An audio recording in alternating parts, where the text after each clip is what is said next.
kundi hanggang wakas. Ayan. So, piliin siya hanggang wakas. Hindi lang kahapon, hindi lang minsan, kundi ngayon at palagi. And that's referring to our Lord Jesus Christ. Na ang pagsunod at pagpili sa Panginoon ay hindi lang sa panahon na maayos. Alam niyo po mga anak, no? Madaling magsimula ng maganda, pero mahirap magtapos ng tapat. Pwede mo bang sabihin sa katabi mo, alam mo kaibigan, sabihin mo, tapikin mo siya. Alam mo, madaling magsimula ng maganda, sige, kausapin mo siya, pero mahirap magtapos ng tapat. Tapos sundan mo ito, sana isa ka dun sa tapat. Okay? Di ba? Yun po ang katotohanan. Maraming nagsimula ng Christian life nila ng punong-puno ng apoy. Pero sa paglipas ng panahon, nadala ng distraction, nadala ng discouragement, at naging defeat or talunan. Ibig sabihin, hindi madali yung Christian journey. Hindi madali yung lakad ng pananampalataya. At ito'y paalala sa bawat isa sa atin na manatili ka hanggang tapat. Tapikin mo yung chest mo. Manatili ka hanggang wakas. Manatili tayo hanggang wakas. Kaya sa huling bahagi ng kanyang buhay, ang sabi ho ni Joshua, si Joshua ho ay isa sa mga Bible character sa Old Testament. Siya ho ay isa sa mga disciple or assistant ni Moises. Siya yung tinatawag na Joshua's generation. At tayo ho yun, parte ng Joshua's generation. At ang sabi ho ni Joshua, piliin nyo ngayon kung sino ang inyong paglilingkuran. Pero ako at ang aking sambahayan ay maglilingkod lamang sa Diyos na buhay. Kung pinipili nila ang Panginoon, kaibigan, ang paglilingkod, pananampalataya at pagtitiwala sa Diyos ay hindi lang ito one-time decision. Hindi lang ito pag may event lang, hindi lang ito pagka-okay ang sitwasyon, hindi lang ito something na pag nasa ayos ang lahat. Ang pagsunod kay Kristo ay hindi lang kahapon, hindi lang minsan, hindi lang pag may okasyon, hindi lang pag maganda ang takbo ng buhay, hindi lang pag nasa iyo na ang lahat, pag walang pagsubok. Ang paglilingkod at pananampalataya ay araw-araw, tuloy-tuloy, panghabang buhay, hanggang wakas. Ganon ang pananampalataya. At ganon ang relasyon. Ang desire ng isang relasyon ay hindi lamang para sa ngayon, kundi ito'y pang araw-araw, habang buhay, hanggang wakas. Para kung sino po nakakita ng isang marathon, yung marathon race. Nakapanood na po ba kayo nun? Yan, nakapanood na kayo, di ba? Di ba? So kahit sa TV lang, di ba? Maraming mabilis sa umpisa, tama po ba?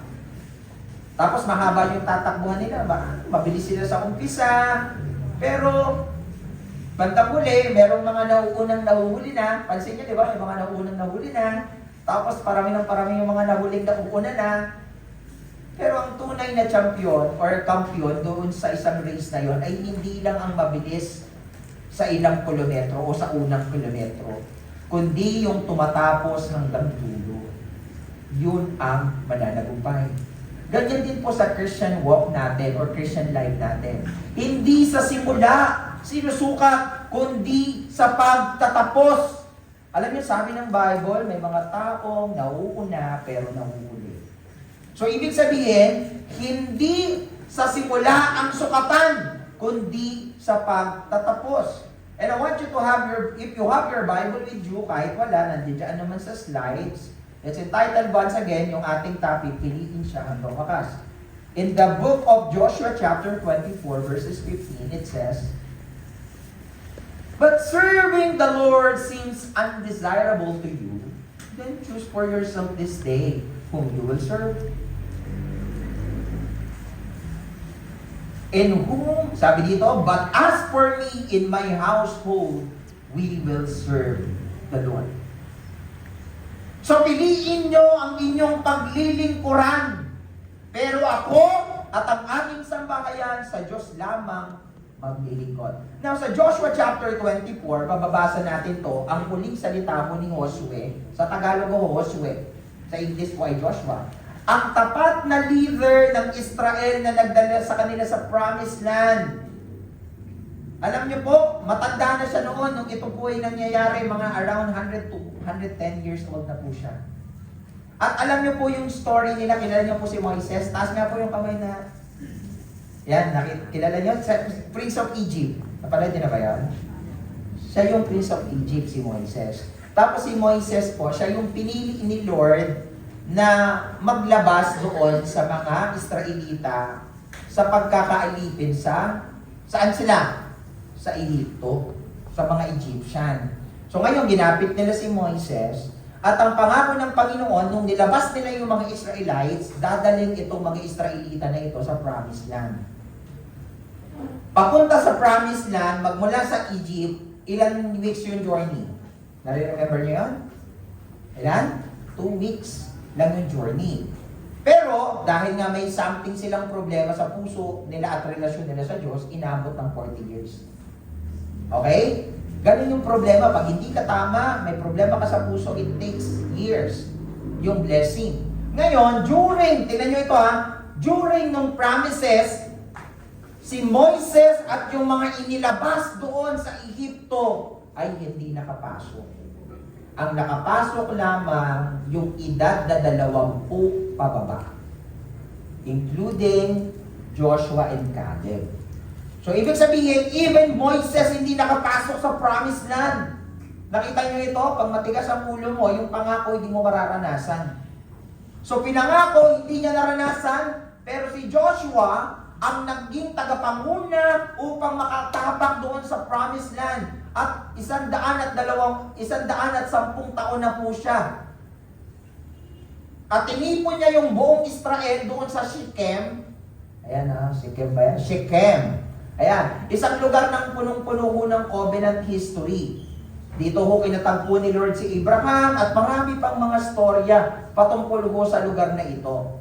Now, balikan ho natin, sa lugar ho na ito, pinaalala rin kay Joshua yung kabutihan at katapatan ng Diyos.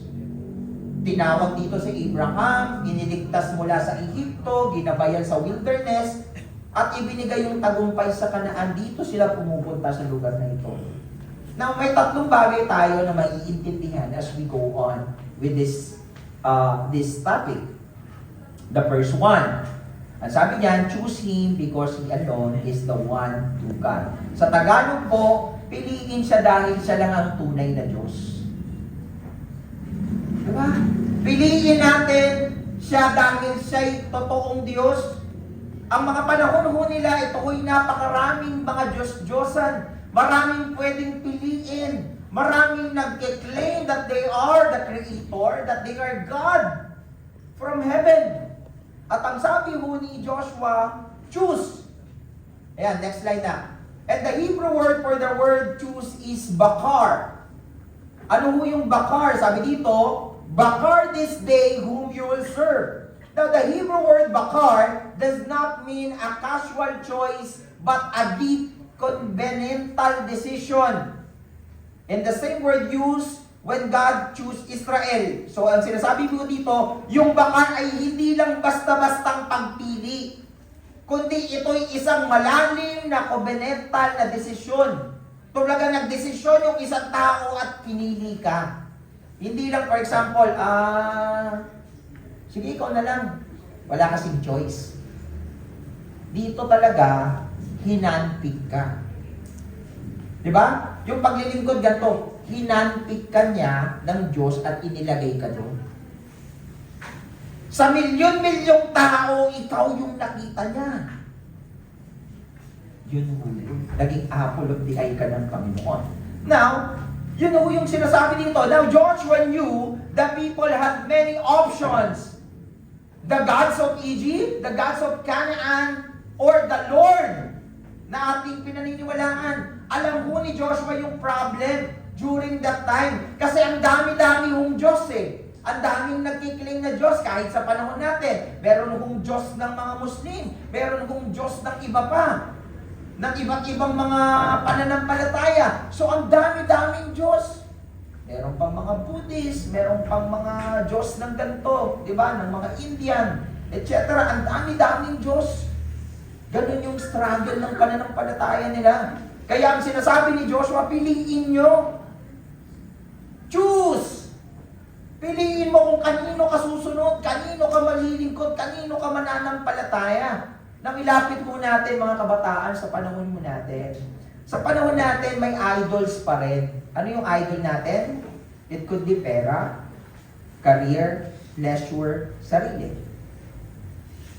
Lahat yun importante. Sino dito yung gusto ng pera? Taas ang kamay. Siyempre gusto natin, di ba? Ang plastic mo, pag ayaw mo ng pera. Lahat tayo. Tingnan niyo ito. Sino dito yung gusto niya balang araw maganda yung career niya sa buhay? Diba, lahat tayo nangangarap ito. Diba, pleasure, kagalakan, at maging yung para sa atin sarili. So ito yung mga idols. Pastor, paano siya naging idol? Ito kasi yun. Everything that you are prioritizing more than God is idolatry.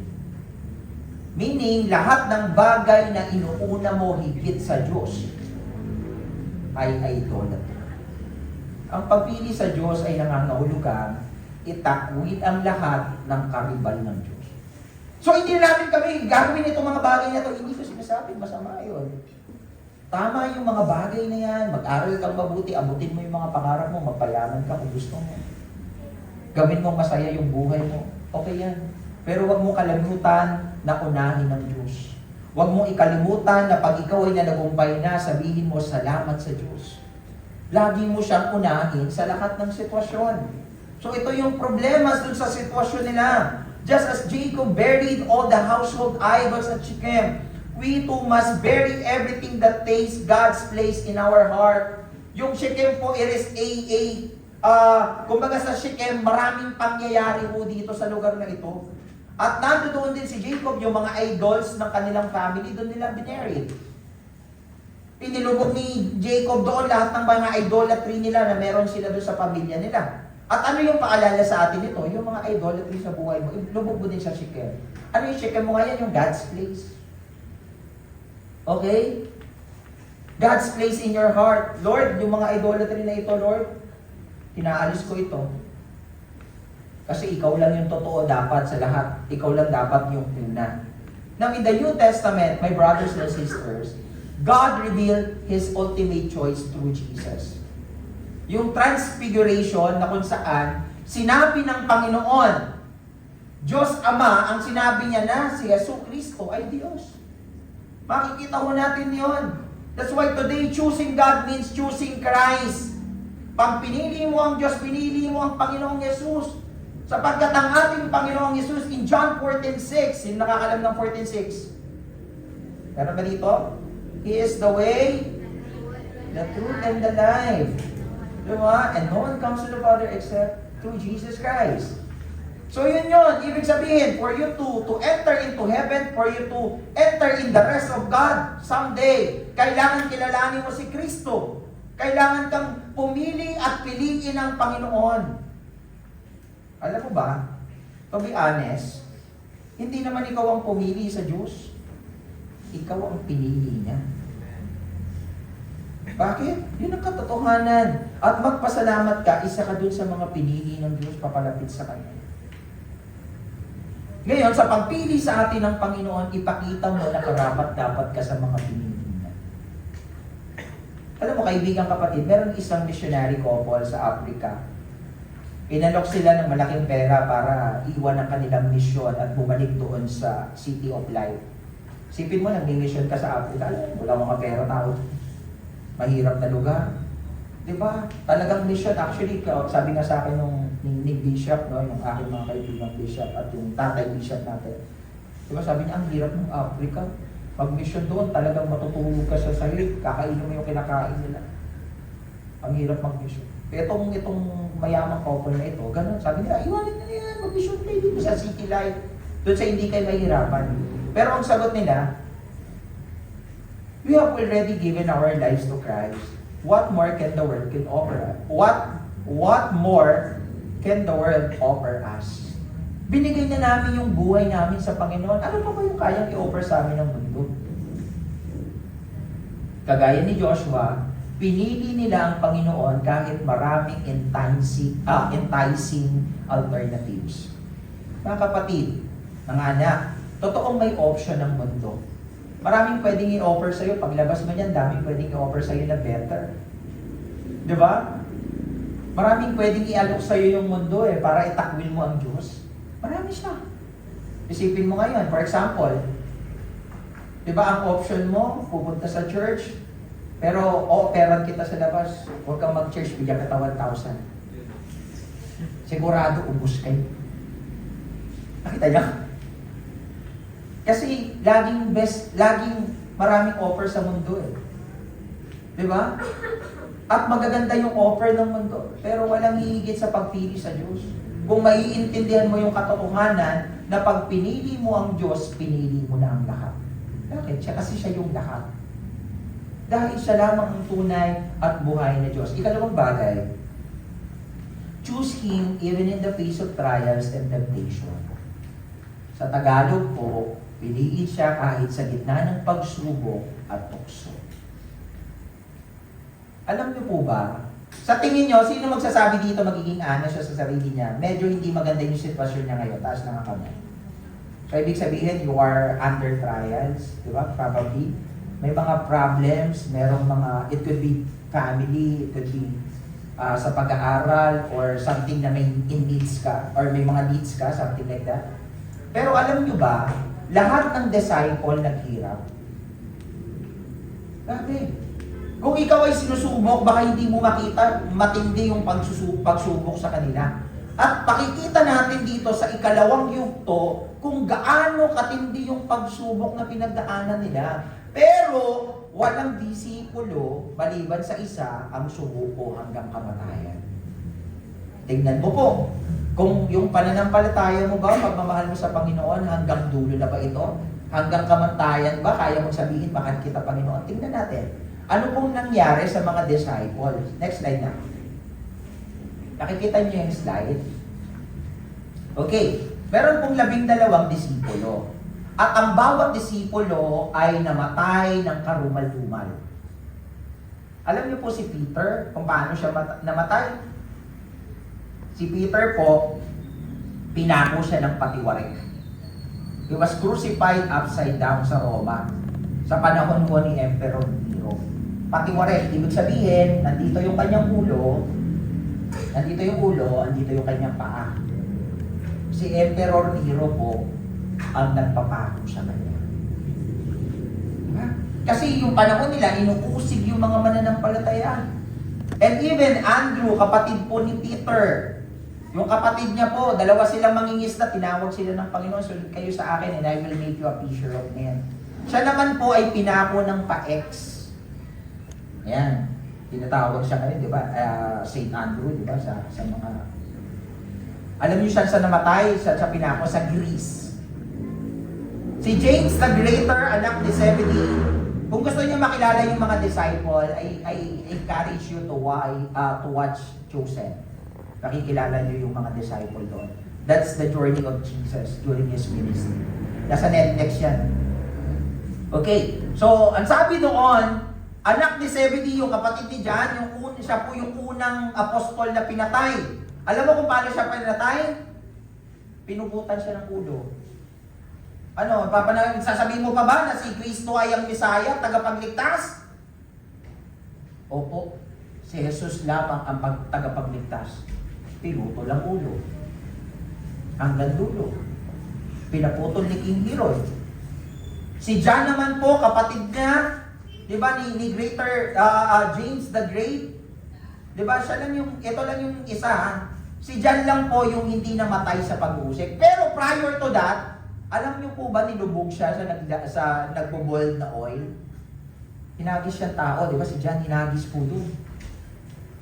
Niluto siya doon sa boiled na, tawag dito, kumukulong langis. Pero di siya doon namatay. Pinatapon siya sa Patmos, tapos sinulat niya yung Revelation. At namatay siya sa katandaan. Siya lang po yung nag-iisa nun. Si Philip naman, ipinako din siya sa krus. Pinapatay po siya doon. Sa Turkey naman siya namatay. Si Bartolome naman po, ito yung pinakamatindi. Si Bartolome po, binalatan ng buhay. Pagkatapos balatan ng buhay, pinugutan ng ulo sa Armenia.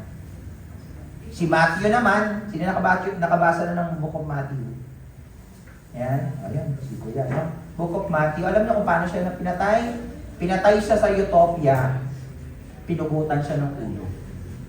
Diba? Bago siya pinagsasaksak.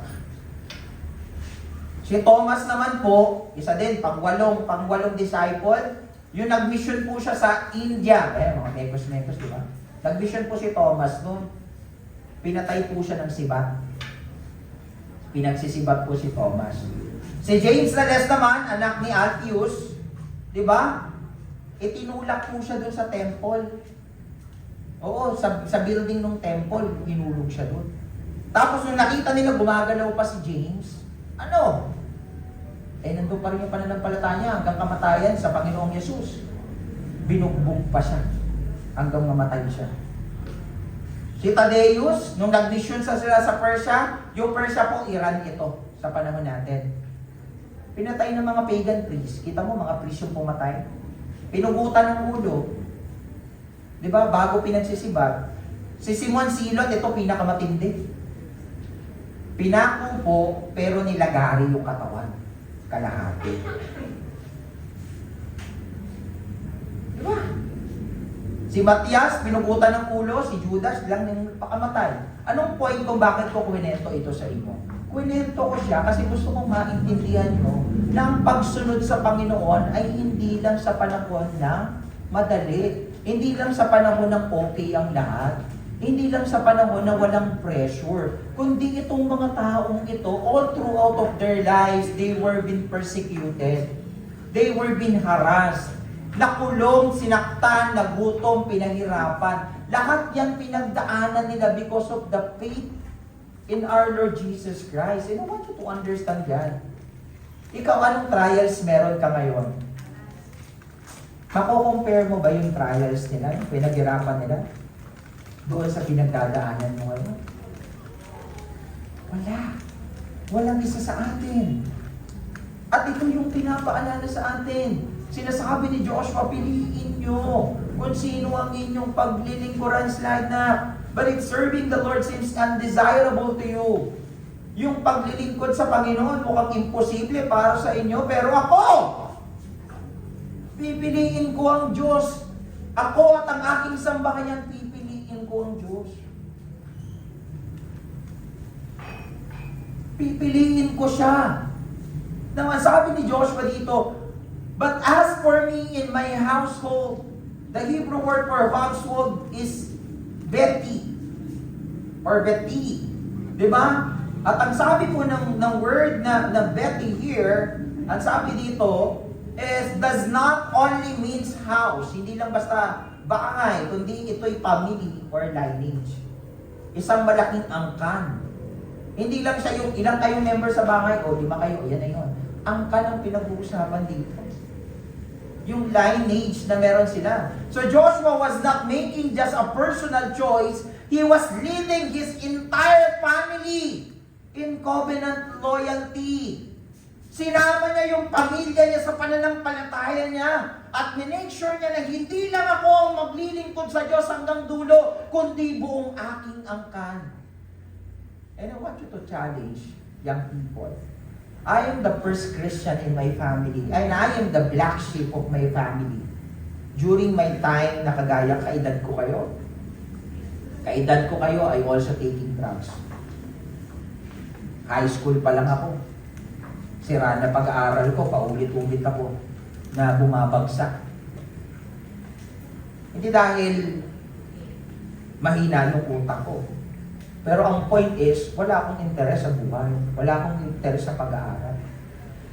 Mayroon na ba sa inyo, tingin ko wala eh. Meron na ba dito sa inyo na nakakuha ng 65? Meron. Parang may kasama ako. Ay, ikaw din. O yun, meron 3 kami ha. O, proud, be proud. Eh di wow. Alam nyo ba, yung first 4th year ko, lahat yan, blanco at 65. Yung pangalawang 4th year ko sa Diparo, first grading, 65 yan lang. Second grading, 65 ka rin. Pinapalayas na ako sa school. Totoo to. Kasi hindi naman ako pumapasok. Hindi ako pumapasok. Tapos kung papasok ako, puro kalokohan na naman gagawin namin to. Diba? So wala, kahit exam. Pag sinabi na, ay mag-exam, hindi naman nag-exam. Pero sa awa ng Panginoon, nakapasa. Siguro dahil na lang, gusto na lang, ayaw na lang nila siguro ng stress. No? The point is, sa awa ng Panginoon, nakatapos. But the point is, mali yun. Diba? Yun yung kalagayan ko, I am the black sheep. At nung nakilala ko ang Panginoon, bilang Diyos sa tagapagligtas, binago ng Diyos ang buhay ko. At hindi natapos sa akin yun. I make sure na yung buong angkan ko makakilala sa Diyos. Pero na ba? I do the work. And for God's glory, lahat na po ng aking buong pamilya nakakilala sa Diyos. And they are now serving the Lord. And I challenge you. Hindi, palapakan natin ang Panginoon. I challenge you, young people. Kung sa tingin nyo, totoo ang Panginoon, kung sa tingin nyo, may magagawa siya sa buhay nyo, I challenge you. Ipakilala nyo ang Diyos sa kanila. Makilala nila ang Panginoon. Meron itong minention. At sabi niya po doon, we will serve the Lord.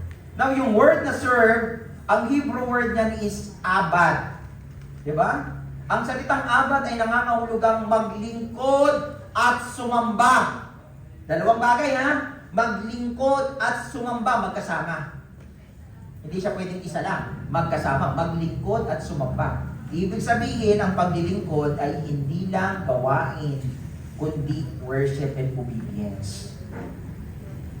Pagsamba at pagsunod. Yun po yung binibigyan ng diin dito. Now, ang salitang, ang sabi dito, kahit sa New Testament, maraming tumalikod kay Jesus. Even yung mga disciples niya, ilang beses nagkamali. Pero lumalapit at inabot ng Panginoon. At ang paalala, sinabi ni Pedro or ni Peter kay Lord, Lord, kanino po kami pupunta? Nasa iyo ang salita ng buhay at walang hanggan. Yes, yun po yung katotohanan. Kung ikaw down ngayon, may problema ka ngayon, may pinagdadaanan, kalapit ka sa Panginoon. Yun lang po yung kailangan nating maintindihan sa katotohanan na ito. Kaibigan kapatid, Jesus Himself faced the greatest trials in Gethsemane. Dumaan din po sa pagsubok ang ating Panginoon bilang isang tao ng mga panahon na yon. Pero ang sabi ng Panginoon, alam niya kasi Diyos siya. Alam niya, yung huling panalangin ng Panginoon dun sa Gethsemane, alam niya na magpapatay niya na yung paghihirap. Alam niya, pahihirapan siya ng mga Romano, ipapako na siya sa krus. Alam niya na nararamdaman niya na yun Pero ang panalangin ni Jesus, not my will, but your will be done. Kasi yung human flesh, Lord, ayokong mahirapan. Sino dito yung gustong mahirapan? Taas ang kamay. Siyempre, ayaw natin. Yun yung human flesh natin. Sinasabi, ayokong mahirapan, ayokong masaktan, ayokong mabigo. Diba? Yun yung sinasabi. Pero si Lord sabi niya, not my human flesh, not my will, but your will be done. Now, true worship is obedience, even when it's hard. When we choose to serve, our ultimate service is to Christ who gave His life for us. Obedience to God. Kapag pinili nating maglingkod, ang tunay nating paglingkuran ay si Kristo na nag-alay ng buhay para sa atin. Ang pangako ng pagsunod ay hindi lang sa ginhawa, kundi piliin siya sa gitna ng pagsubok at pagsunod. Ikatlong bagay, this will be the last point. Sabi dito, piliin siya hanggang wakas. Sabi mo nga sa katabi mo, kalabitin mo siya hanggang wakas. Narinig ka ni Lord, ha? Piliin mo siya hanggang wakas. Kung paano mo pinili yung iniirog mo. Yan kung meron man. Di ba? Piliin mo rin si Lord hanggang wakas. Si Joshua, greatest legacy was not his military victories. Kasi soldier siya eh. But his covenant faithfulness. Covenant faithfulness to the Lord. Ang sabi niya dito, but as for me and my household, we will serve the Lord. And that is a covenant of faithfulness. Now si Apostle Paul din po, at the end of his life, echo the same truth. Ang sabi po ni Apostle Paul, I have fought the good fight, I have finished the race, I have kept the fight. I have kept the fight. So siya yung sinasabi niya, nagawa ko yung dapat kong gawin, Panginoon. Sino dito yung may mga regrets? Di ba marami tayong mga regrets? At kung may time machine, kung totoo yung time machine, gusto mong balikan eh, para maitama yung regrets. Pero the truth of the matter, walang time machine. Walang pagkakataon para bumalik ka doon sa nakaraan at itama na. Walang ganun eh. Pelikula lang yun eh. Istorya lang yun eh. Hindi pwedeng mangyari yun. Pero the point is this, mas masarap gawin yung tama ng walang regret o yung isang bagay na hindi mo pagsisisihan. And those people who will miss the offer of salvation today, the offer of grace today, I tell you, time will come, you will face regret. And that regret, we talks about eternity. When you miss the second coming, when you miss what Jesus offering today, I tell you, wala nang second chance sa hell. Wala nang second chance sa hell. The Christian life is a marathon, not a sprint. Basahin nyo nga po yung nasa baba on 3, 1, 2, 3, basta the Christian life. Christian life is a marathon, not a sprint. It's not enough to start. We must finish faithfully. Naintindihan? So, ibig sabihin, yung pamumuhay nating Kristiyano, hindi ito pabilisan, hindi ito karera. Di ba? Na kailangan magtakbuhan.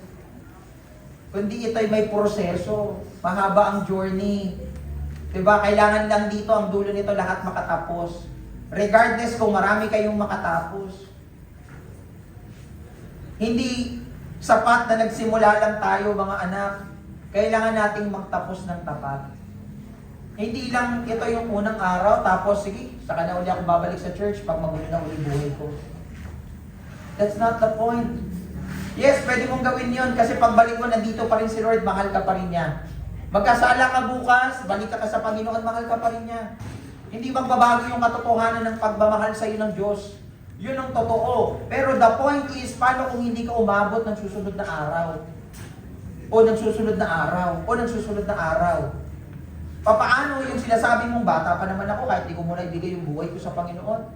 Papaano yung buhay mo hindi inabot ng pagtanda? Papaano yung storya ng buhay ko ay hindi storya ng buhay mo? That's the point. Kasi hindi natin alam kung kailan tayo mamamatay. Meron nga natutulog lang. Hindi na nagising. Meron nga sobrang lakas, sobrang alaga sa katawan, hindi na nakauwi. Meron nga kumain ng balot, namatay. In fact, sabaw pa lang, namatay na. Di ba? Construction boy yun eh. Nabalita yun eh. O yan ha. Paano? Pag ganyan yan, di ba? Yung normally, di ba? Sino kumakain ng balata sa kanya? Ay. O, sinasabayan pa rin niya ng cobra.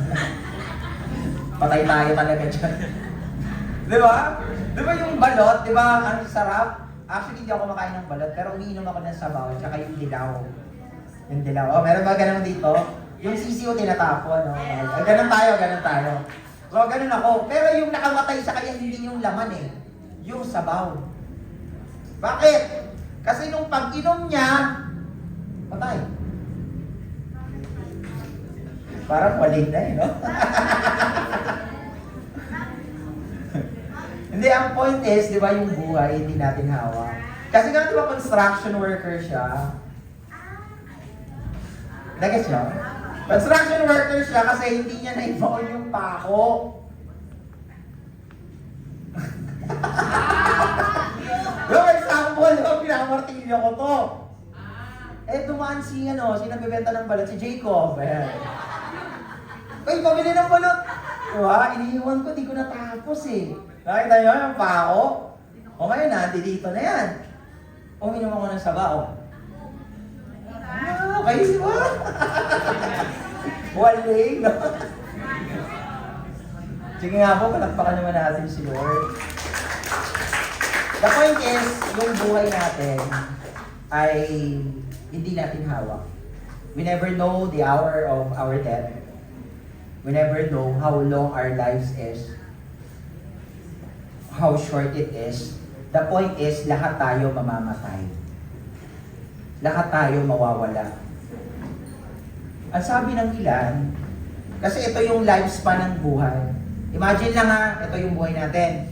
Ang according to studies, is around 65 to 70 na lang daw yung lifespan.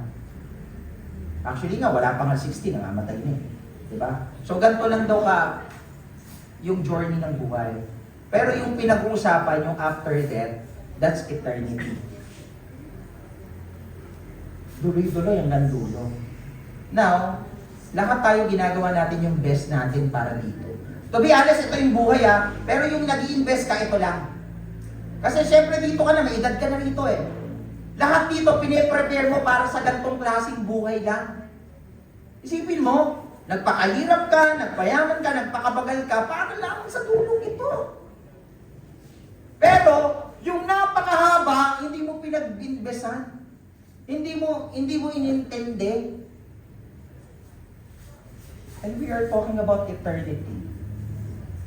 That's why the Bible is written. Sino dito yung nandito nung morning? Ano sabi ko? Ano yung Bible? Ano yung ibig sabihin po ng Bible? Acronym? Basic Instruction Before Dinner. Bible is an instruction for us to live in this life. Jesus is the anchor and finish of our faith. Siya lamang po ang ating kailangan. Na tatlong bagay. Gusto ko na pong tapusin dito. As we close. Ayan. Picture namin kanina, di ba? Okay. So, ang sabi dito, the message of Joshua chapter 24 is clear. Choose Him not just yesterday, not just once, but always until the end. Yung paalala sa atin dito, yung piliin natin ng Panginoon, hindi lang bukas, hindi lang ngayon, hindi lang mamaya, kundi araw-araw. Sabi mo nga sa katabi mo, piliin natin si Lord araw-araw. Hanggang wakas. Choose Him hanggang wakas. Choosing Christ must not be deliberate, not accidental. Yun ho yung sinasabi dito. Kaibigang kapatid, ang pagpili kay Kristo, hindi lang aksidente, hindi lang pag no choice. Kundi piliin mo siya kasi dapat siya'y piliin. Ang pagpili kay Kristo, ang paglilingkod kay Kristo, ay tunay na worship. Sambahayan, ang faith ay hindi lamang personal, kundi para sa buong pamilya at para sa mga susunod na henerasyon. Yun yung purpose ng young people. Yun yung purpose ng next gen. That is not just an organization, but we pray to the Lord that it becomes a movement. Na kahit matanda na tayo, nagpapatuloy, inaabot pa rin yung mga kabataan. And I want you to be part of that movement. Kailangan nating lahat ng iisang Shechem moment. Ano yung place ng Shechem? It is a place of covenant. A place na kung saan pwede mo makatagpo ang Diyos. O istorya na kung saan ginawa mo yung isang something. Yung araw na inilibing mo yung idols mo. Yung mga bagay na pangit sa'yo, iniwan mo doon sa Shechem. Yung kasalanan, yung kabiguan, yung sakit. Kasi pinipili mo na yung Panginoon. Kumbaga doon mo tinapon sa Shechem. Now, ang good news, sa totoo lang, bago pa tayo pumili, pinili tayo ng Panginoon. Bago mo pa sinabi, Panginoon, mahal kita, minahal ka na niya. Bago mo pa sinabi, Panginoon, susunod ako sa iyo, ini-expect niya na yun eh. Dahil siya ang unang pumili at nagmahal sa atin. Kaya natin siya pinili, siya rin ang araw-araw. Kaya dapat natin siya piliin araw-araw hanggang wakas.